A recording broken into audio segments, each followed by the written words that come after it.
There he is. I'll make this, I apologize, we got off to a little bit of a late start. The purpose of today's questions, we obviously had Undersecretary Gates came and briefed about the big picture. One of his messages was, let's not ask for any more money until we've cleaned up our own backyard, right? He was particularly focused on, hey, talk to Admiral Galinis about ship depot maintenance and the big cuts that you've made in terms of the delay days, right? Obviously tomorrow we have Admiral Gilday, General Berger, in terms of making the big structural issues. But the real issue was being able to maximize the combat power out of the current fleet. And so I've promised my audience, if it's okay with you, to have you kind of deliver the key issues from the ship depot maintenance, the public yards, the private yards, in a nutshell, exactly what the discussion you had with Chairman Garamendi at the HASC Readiness last week. Happy to do that. Yes, sir. We've been focused on, I apologize, we've been focused on hardware and money all day. Yeah. It's time to actually get to combat power, sir. Yeah. Please welcome Admiral Galinis. Yes, sir. Good, thanks. Yes, sir. Okay, hey, good afternoon, everybody, and thank you very much for allowing me to be part of this conference here today. It's a real pleasure. Jim, again, thanks for the opportunity. I got to tell you, though, I think we're all probably getting tired of these Zoom sessions right now. I look forward to the day when we get back, face to face. But again, just a real privilege to be here, and I'm really happy to get out of the office for a few minutes and get a chance to talk to folks who are really interested in what we do at NAVSEA. I have been able to kind of start getting back out on the road over the last couple of months, and it really is good to get back out to the shipyards, back to the waterfront. The one yard I haven't made it to is Pearl Harbor, but I have made it to the other three public shipyards, the three naval shipyards in Norfolk, Portsmouth, and out of Puget, and certainly a number of the private sector yards. Today, I really want to spend a little bit of time on NAVSEA's #1 mission, which is really the on-time delivery of ships, submarines, and the systems and the combat capability, the combat power that those vessels bring. Okay, so I'll tell you. So you've heard CNO Gilday talk. One of his top priorities is readiness.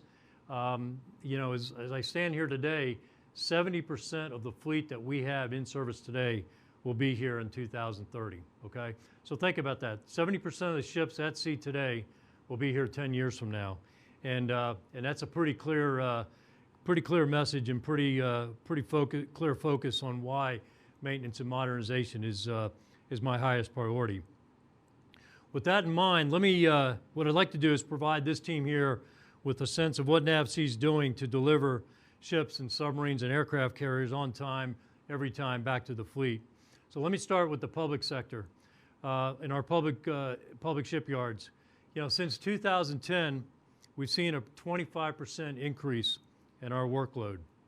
To date, we've exceeded executed a number of initiatives, and we've seen our workforce grow by about 10,000 full-time employees or so, and we've got those folks on the waterfront in a productive capacity. And to do that, we've completely reconfigured our training programs. And what this really means is kind of training our trades, our mechanics, for the skills that they need to do kind of the job that they're working on.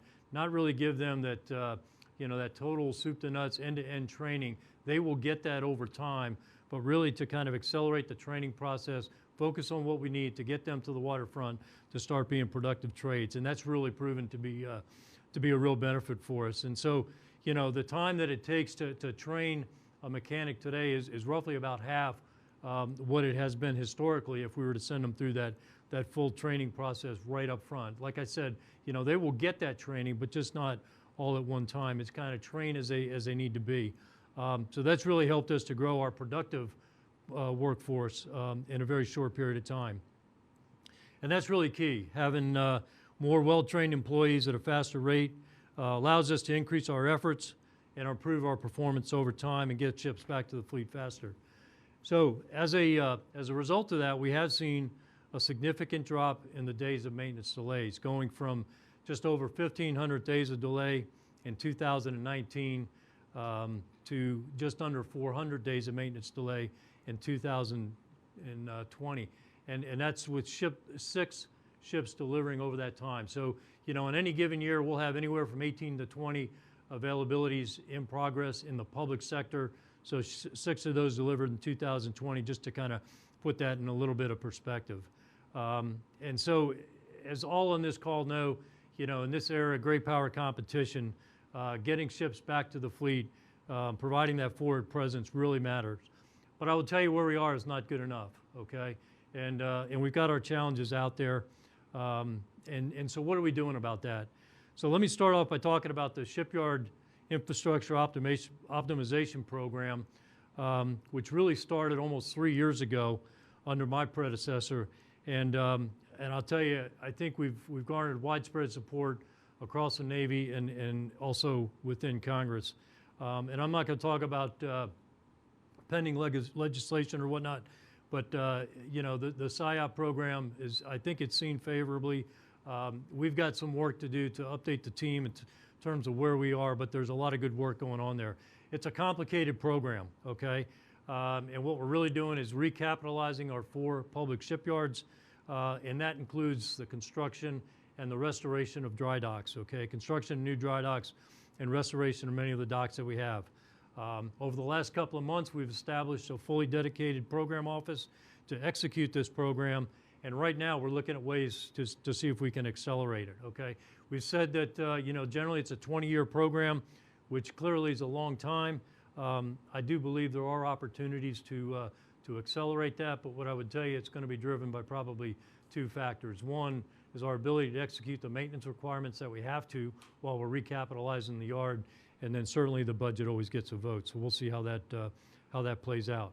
Where we are today, so I talk about SIOP, the infrastructure optimization. Let me talk about the optimization piece of that, and that gets to building digital twins at each of the 4 shipyards, okay?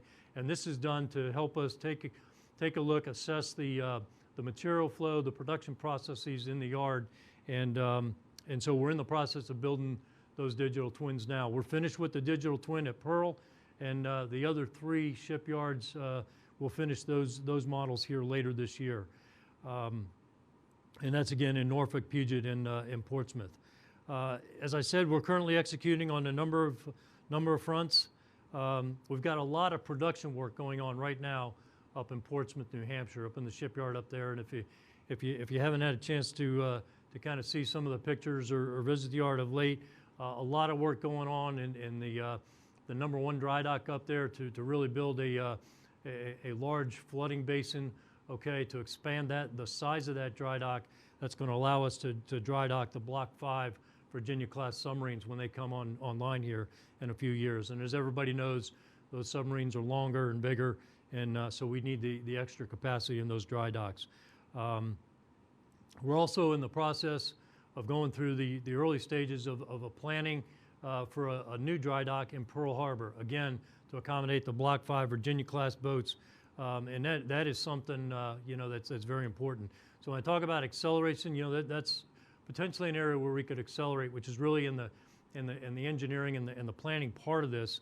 And I think there's some opportunities. So that's the area development plans that need to be done that really kind of assess the environment that we're going to do this construction in, as well as the engineering work to get the dry docks in place. So the other thing we're looking at in Pearl Harbor is a waterfront production facility, okay? And what this is really kind of, you know, a large facility that has workshops in it, material stowage areas, office spaces where it allows us to really kind of bring the material, the workforce together with the shops, you know, closer to the waterfront, and just really kind of improves our efficiency overall. So, and you know, and that's part of this optimization process that I talked about initially. And there's similar projects being looked at for some of the other yards as well. Okay, so that's a little bit about how we're getting after the physical improvements.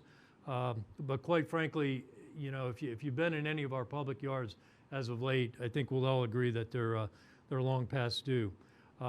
We've also got another initiative that we're working on right now to improve our business and production processes under kind of an environmental or an umbrella public shipyard improvement plan that's really kind of the overarching effort that integrates a number of efforts across all of our public shipyards. It includes the Navy's performance to plan, so this is really using data analytics, okay, in our area, particularly across the shipyards, but there's a number of these efforts going on across the Navy, namely in supply, aviation. I'll talk about aviation in a second, which has kind of been leading the field and where we're kind of learning a lot of lessons. But then one of our key efforts right now, leveraging the Naval Sustainment Shipyard effort, which really gets into what we're doing in the public across all 4 public shipyards to really get after some of our challenges in production efficiencies. And we'll talk a little bit about what we're doing in that area. So just again, across the yard, so I talked about the public sector improvement plan, really building in detail a 15-year public sector workload plan, okay?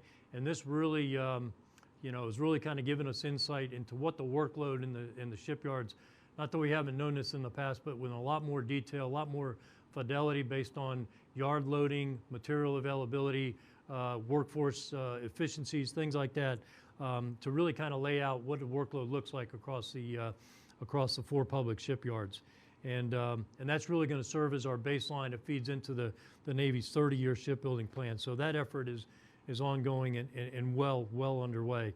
I mentioned the performance to plan effort. So, using data analytics to really measure production performance across the particular shipyards, working closely with the Center for Naval Analysis on this, okay, and some of the digital modeling that they bring to bear, which has really kind of helped us, focus on key areas where there's opportunities for improvement in terms of production performance and whatnot. Really to allow us to get after, planning effectiveness, okay? Where we have workload instability, growth and unplanned work, okay, to get after that. So that effort is really, it's in place. I will tell you it's maturing, but again, we're well down the road on that. We're seeing a lot of good improvement on that, and it's really starting to take hold on this. I mentioned the Naval Ship Sustainments effort. I talked about NavAir. So if you haven't heard, the work that they did to kind of, bring back the F/A-18 fleet and raise the level of readiness of that, we're really kind of taking a page out of their playbook for the public sector in the public shipyards, and affectionately now known as Naval Sustainment Shipyard, right? So where SIOP is really kind of focused on our infrastructure recapitalization, the NSSY, as we affectionately refer to it as, is really again getting after that production performance, okay? So we're focusing principally on the workforce, really on our trades, the supervisors, the zone managers, the production superintendents, and the people inside the shipyard that support these, okay? Right now we've got 4 pilot projects going on at each. So we've taken an availability at each shipyard, and we've got specific on each of those 4 pilot projects, specific efforts to get after efforts to improve production performance, and we're already starting to see some really good efforts there. Working with the Boston Consulting Group to kind of help us guide us through that, we're able to really leverage a lot of best practices from industry and the talent that they bring, as they've been after this for quite some time. So we're going to continue to get after that. Another big part of this is getting after some challenges in the supply chain, okay, and getting material to the waterfront, on time at the right time. That's a big part of that. I talked about optimizing our business practices. So, this is kind of looking at, what work we do inside the shipyard. Are there better alternatives for doing that? Maybe outsourcing some of that work to private industry and repurposing, those trades to get down to the waterfront to really work on the submarines and aircraft carriers that we're doing down there. And all this is really focused on improving cost and schedule performance and getting those ships through their maintenance availabilities in a much more efficient manner and back out to the fleet, and really reducing the day's maintenance delay, and in particular for our submarine force, the idle time. So this is the time, where submarines are outside of their certification period before they go into a maintenance period, and we need to really reduce that. Okay, so I'll tell you, combined, between the shipyard infrastructure optimization plan, the performance to plan, and the Naval Sustainment Shipyard effort, we're really going after a number of different barriers that we've identified inside our public shipyards. And I'm confident that we've got the right team in place, working on the right things, and we are making some difference there. Probably the last part of this really is our information technology infrastructure. So again, just like we're recapitalizing the brick and mortar part of our shipyards, there's an effort that really needs to get after the IT piece as well. Okay, so just real quick, shifting to the private shipyards. Last year was a good year for us, right? So we delivered almost 67% of our availabilities on time and reduced the days of maintenance delay by about 60%. A number of things that are going on here, and we can talk about these maybe in our discussion period.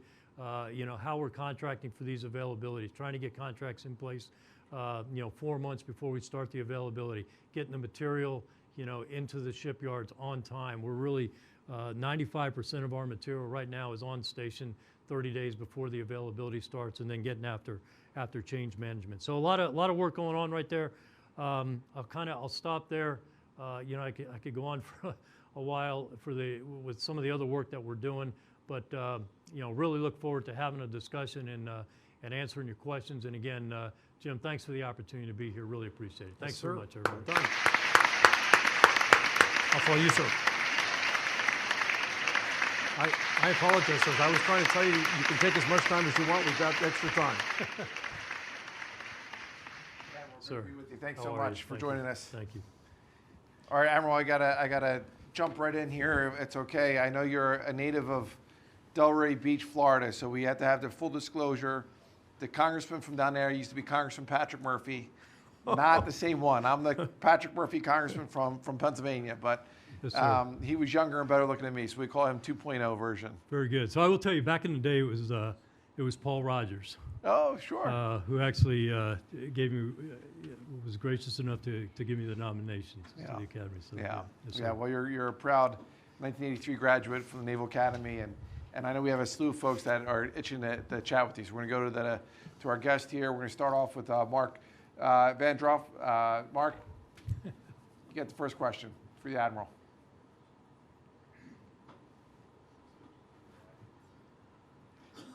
Hey, Mark, you might be on mute. I don't know. Can you ask the question? You're on now. You're good. I think, yeah, you got me? All right. Admiral, great to see you again, sir. Mark, good to see you. Thanks for taking the time to do this. Yeah. Oh, no, and thank you for taking the time to do this. A quick question, not exactly on what you spoke on, but something that I wanted to ask you concerning NAVSEA's unmanned surface vehicle programs, kind of across the spectrum of the surface vehicles that NAVSEA is working on.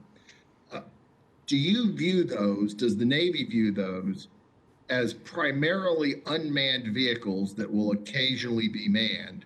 Or do you view them as manned platforms that have the capability of operating unmanned during time of conflict? And depending on that, how is that coloring the design philosophy that NAVSEA is looking at as far as standards, design standards and other effects of how they view an optionally manned surface vessel? Yeah, thanks, Mark. I think that's a great question. I would tell you that most of the conversations that I've been involved in on the unmanned side really kind of refer to your first definition, right? So they're unmanned vessels that can be manned optionally at times when needed. Okay, and so there's a lot of work going on right now on the reliability piece. Okay, for the systems on board to ensure that they can be operated autonomously for extended periods of time. And I think you're probably familiar. Right before the holiday period last year, toward the end of 2020, we actually operated an autonomous vehicle, surface vehicle from the Gulf Coast all the way to California. And, I want to say it was in an autonomous mode over 90% of the time. I think it was close to 95% of the time, actually. So, you know, we're seeing some really strong improvements in reliability of the systems on board. So that's a key element. Clearly, the command and control piece, I think, is an area that we probably still have some more work to do. There was as you know, a large-scale exercise here within the last week or two off the West Coast that really kind of stressed that part of it. And so, you know, again, we're continuing to move in that area.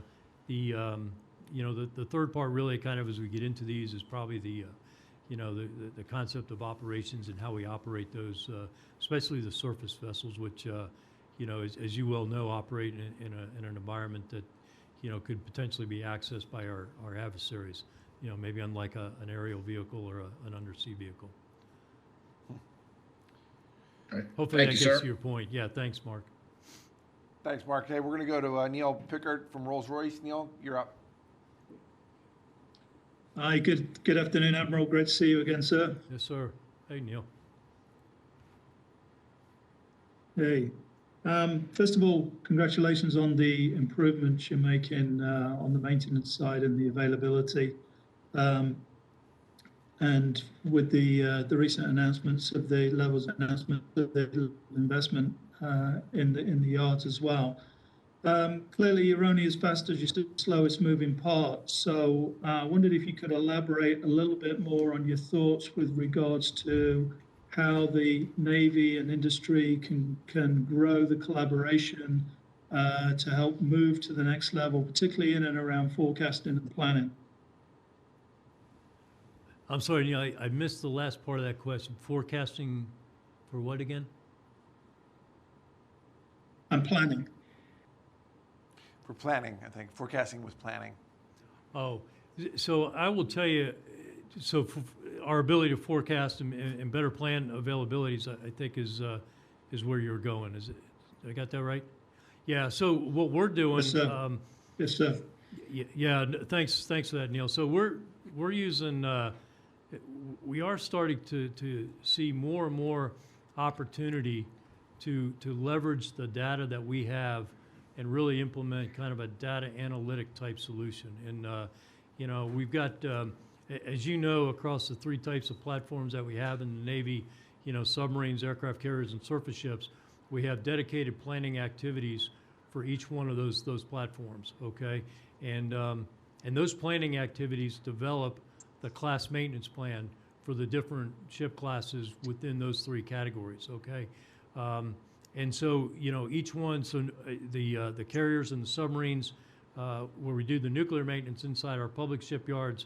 You know, we've got a data analysis group that works on that and feeds a lot of that information back to the planning activities. But as I mentioned, you know, this was a key part of what we're doing with the Center of Naval Analysis, and they've really kind of helped us with some of they've got their models are maybe I'll say in some cases a little bit more advanced than what we have. So that's been very helpful, especially when it comes to unplanned work and identifying the source of that and kind of feeding that back into our planning process. So that's been key.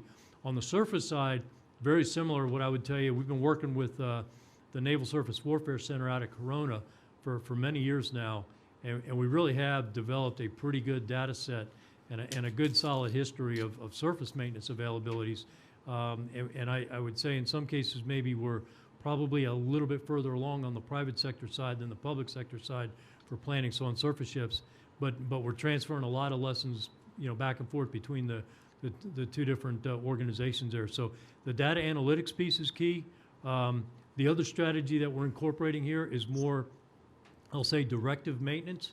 So as we go through and we plan an availability, this is, you know, you just go do the work as opposed to going in and doing an inspection, you know, writing a work order and then ordering the parts and planning the work at that point once you're in availability. That's really helped reduce our unplanned work as well. So if you just, you know, you write a work order to go in and overhaul that pump as opposed to open and inspect it, you do much better in that category.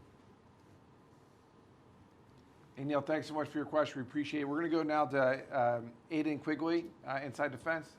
Aidan, you're up. Thank you, and thanks for doing this. My question is on the PSYOP. Obviously, there's a lot of talk about expediting the PSYOP on the Hill. I'm wondering if Congress provides enough funding to expedite it, is there enough construction and capacity at the shipyards to speed it up while still fulfilling the maintenance responsibilities? And what new timelines are you thinking about? Yeah, Aiden, that's a great question. We're still kind of working through the timeline piece of it. So I'll just kind of hold on that for a second. There are opportunities, I think, to accelerate. What I would offer is one of the areas is on the design and the planning piece, especially the area developmental plans. Okay, and that is for the work that we're going to do, whether it's building new dry docks, refurbishing the ones that we have, building new workshops, whatever it might be. Those area development plans are actually foundational to what we're trying to do. So we've got to get those done. So anything we can do to accelerate that part of the planning effort, and then when we get into the design effort, especially for the dry docks, that's an area I think we could also look to accelerate. And then once we get into the production work, okay, I think the acceleration there is probably going to be tied maybe a little bit more toward how we execute the maintenance workload that we have inside of each yard. And so that will probably be our pacing function when it starts to how quickly we can accelerate the production efforts. Great question, though. Thank you for that. Thanks, Aiden. Next, we're going to go to Richard Abbott from Defense Daily. Richard? Hi, thank you.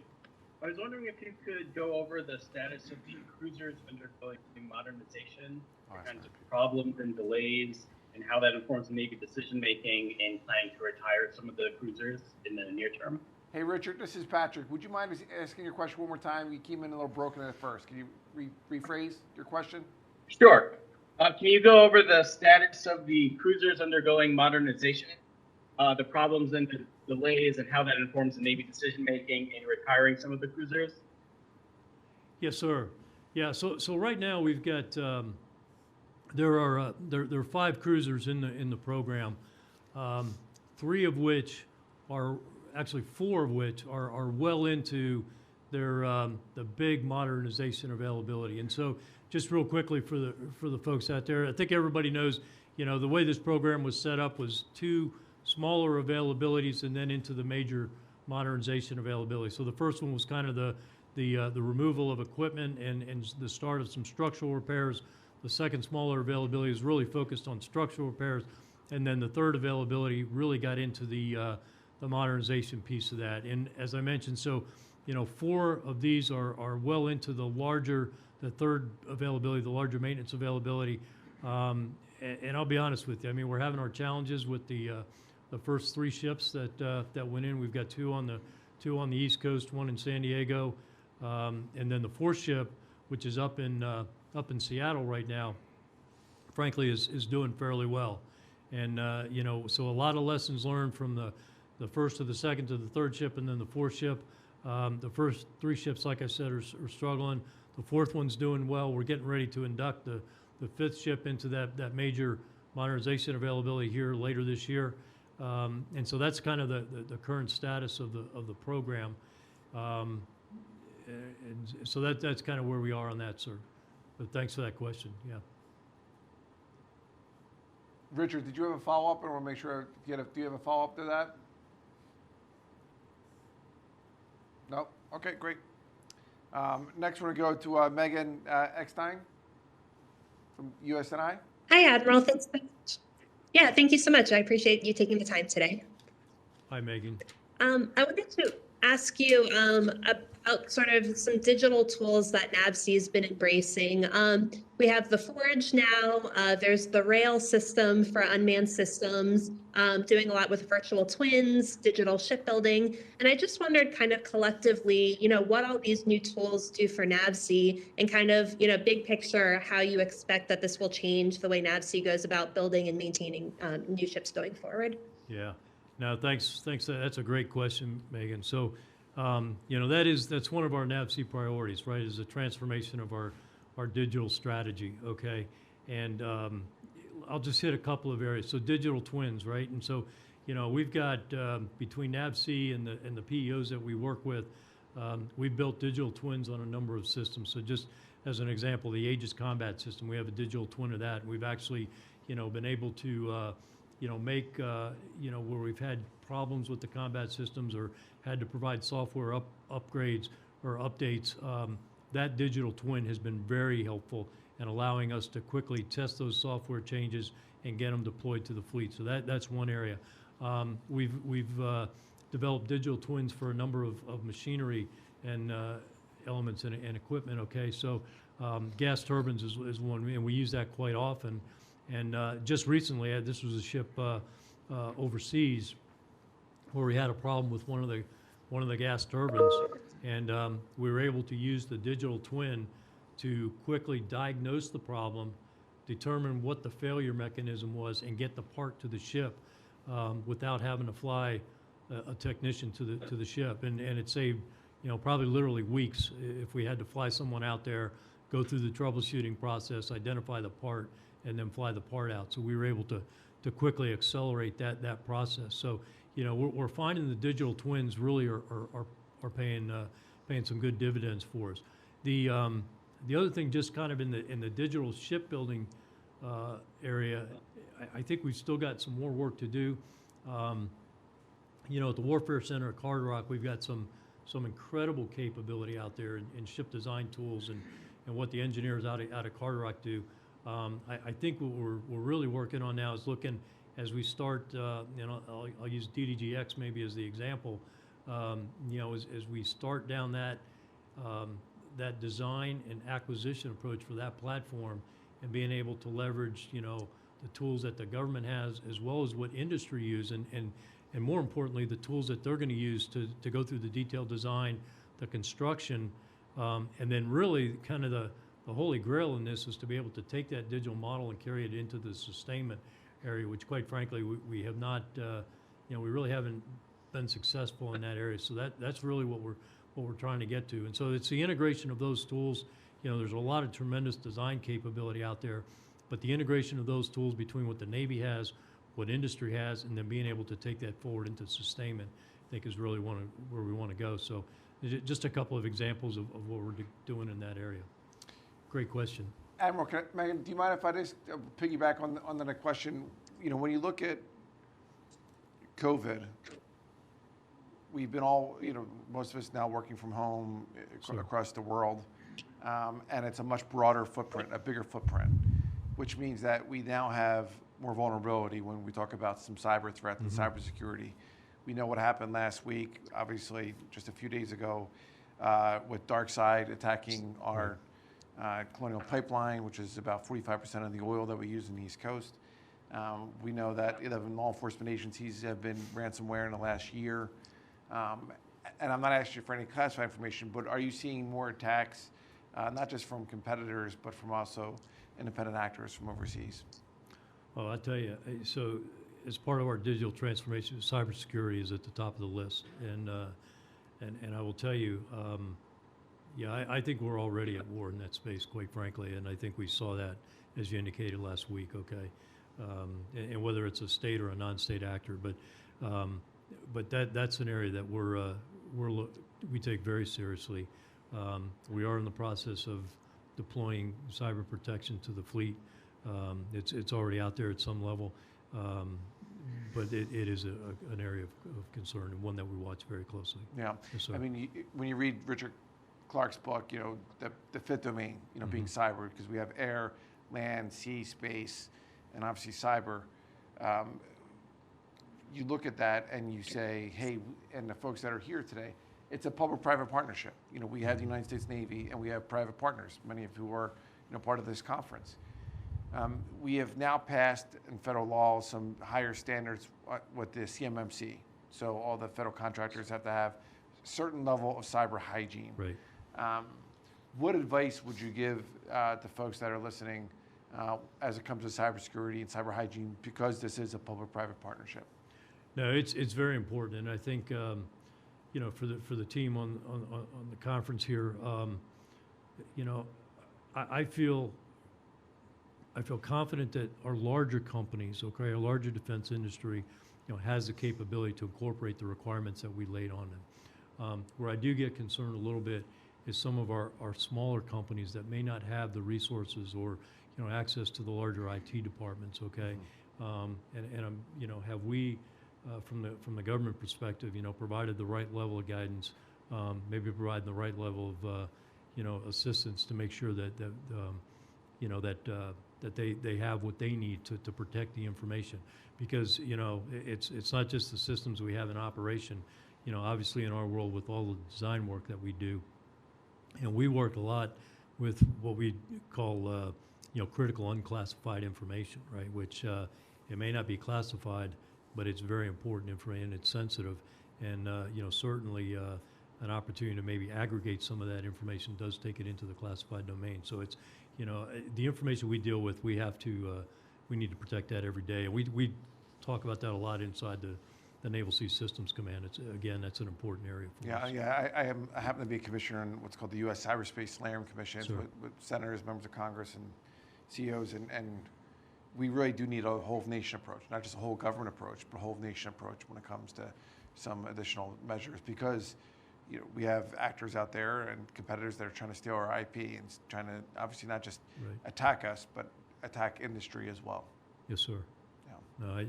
No, I think that's a fair point, and like I said, I think and again, it's an area that we've had some challenges with in the past, where we had some fairly significant breaches on unclassified systems, but it was very important information, and I think we've learned from that. We've put safeguards in place, but again, it's something we need to continue to keep our eye on. Yeah. Great question. Jim, I'll turn to you. Oh, yes, sir. It's a silly question. I've been dying to ask this the entire time. and I apologize. Please smack me if I'm out of line.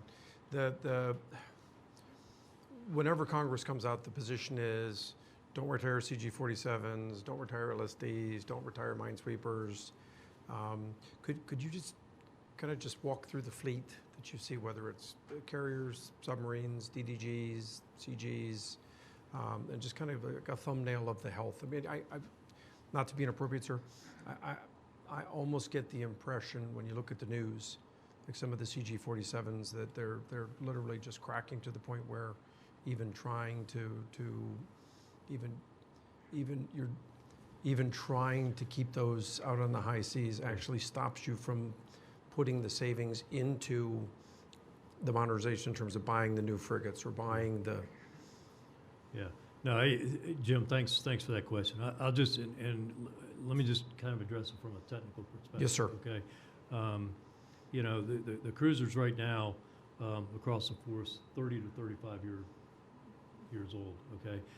So they're aging. Our cruisers are aging, and what we're seeing is that it's the ship's infrastructure. So principally the hull mechanical systems. Okay, and by the mechanical I mean really your distributed systems, your piping systems. But principally on the cruiser class, it's the hull systems that we're having our biggest challenges with. Okay. And this is why we see things like the fuel leaks and yes, those are the HME just the way the pieces. ships are designed, and anybody out there that's served on a cruiser understands kind of the tank top situation down in the machinery spaces, and that's where we see a lot of the fuel leaks. Okay, as the hull flexes over its service life, working in a seaway and whatnot. So they are hands down probably our toughest class of ships to maintain. Yes, sir. Okay, followed by the LSD class. Okay, so those are probably just from my experience, probably our two hardest ship classes to maintain. The DDG 51s, on average, in the 15 to 20 year range. Okay, so much younger in terms of service life. Right. And I think I think we're doing pretty well in terms of maintaining those ships. One of the things, probably just like vehicles that we all own, right? Some vehicles, where your hard spots are in terms of maintenance, right? Well, it's no different with ship classes, right? You understand where your challenge areas are going to be, whether it's from a corrosion perspective, or maybe from a piece of equipment that may not be giving you the reliability that you're looking for. So we understand that, but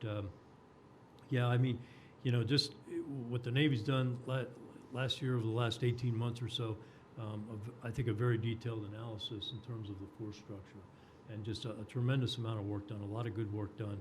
And again, not to get into the force structure piece, but I think that really set the foundation. And, you know, the CNO, as he kind of led us through that, really laid out, you know, what the future fleet should look like. You know, and just, you know, in this environment, we need to kind of look at the legacy platforms we have and how much we're spending to maintain those, and, you know, where the trade-offs are, and we're working through that. So Yes, sir. And then obviously one of the, and I apologize, at the risk of being impertinent, one of the things that I noticed the outgoing administration was recommending, not just frigates, not just DDGs, not just the oilers, but was to jumping to the 3 Virginia submarines per year starting in 2025. It's obvious that there's an enormous bathtub coming in the late 2020s and early 30s in terms of your attack submarines, particularly with respect to the China fight. What is there anything more that can be done out of there in terms of the legacy fleet? Yeah, well, I'll tell you. So, kind of in my opening remarks, and I was talking principally about the public sector yards, right? But, you know, what we have to do at NAVC is we have to do a better job of getting submarines in particular through their maintenance cycles quicker. Okay. Yes, sir. So even though I think the needles, the trends are going in the right direction in some areas, we've got a lot of work to do. And you know, the 4 public shipyards that we have, you know, Frank, they are national assets. Okay, and the work that those yards and the workforce in there and what they do in maintaining our nuclear fleet, you know, there's nobody else in the country, there's nobody else in the world, quite frankly, that does the work that they do as well as they do it. Okay, but we really need to get better at getting the cycle time through and getting our submarines through that maintenance period more efficiently, and that's what the PSYOP's all about. That's what the Naval Sustainment System is all about. That's what, you know, improving our IT infrastructure. Those efforts are all designed to do that. Yes, sir. And you're going to punch me? Of the 4 yards, I'm having a senior moment, sir. Which are the ones where you do your submarine? Yeah, so we do submarine work. We do submarine work in all 4 yards. Okay. Okay. We do carrier work in Norfolk and Puget Sound. So those are our 2 biggest yards. That's where we do our carrier maintenance. Yes, sir. We also do a lot of carrier maintenance in San Diego. The carriers that are home ported there, so we're able to do a lot of carrier work there. Obviously, we do you know, over in Japan, the carrier that's home ported over there, and that's a flyaway team from Puget. Yes, sir. Generally does that work. Okay. And then the Trident work for the Trident submarines, we do a lot of that in the Trident refit facilities in Kings Bay and up in Bremerton. Very good. Yes, sir. Yes, sir. And is there any last, sir, did you have any other questions? I was going to, my last question was just going to be, what keeps you up at night? Well, I'll tell you, generally I sleep pretty good because I got a tremendous team that I work with. But when you really kind of start thinking about it, it really is, it comes down to our ability to kind of maintain submarines. You talked about the bathtub, Jim. When you start looking at the ramp up of our submarine force, you know, in the late 20s and 30s, and our ability to really, again, get that throughput through the shipyards and maintain, you know, that's probably number 1. And number 2, and not just because of what happened last week, but a lot of discussion is really kind of our cyber posture, you know. So. Yes, sir. Yeah. Okay. Well spoken, sir. Well Admiral, done. thanks very much. All right. Thanks, Ian.